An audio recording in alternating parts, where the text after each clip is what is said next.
নমস্কাৰ সকলোকে মোৰ নাম কৰ্ণেল অবিনাশ চহল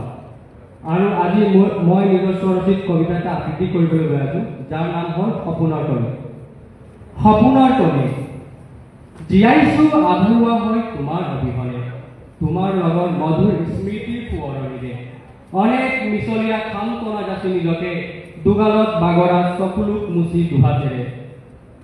বখানিছিলো তোমাক মই অনেক বখানেৰে হৰিণী নয়নী জোনৰ দৰে মুখনি বুলি তোমাৰে মনৰ চোতাল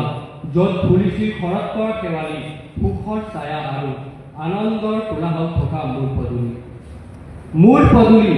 য'ত এতিয়া মাথো কৰুণতাৰ চিঞৰণি মনৰ চোতালতো আজি ধাৰাসাৰ অশ্ৰুৰ দৃষ্টি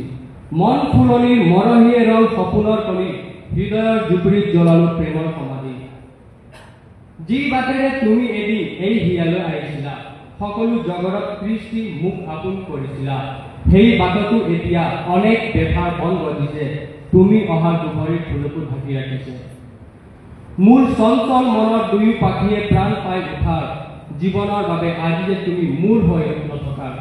সকলোকে আপোন ভাবি মনৰ কবিতা শুনাইছিলো কিন্তু আজি অভাৱ হ'ল এই উৰণীয়া মনত বুজিতাৰ। ধন্যবাদ।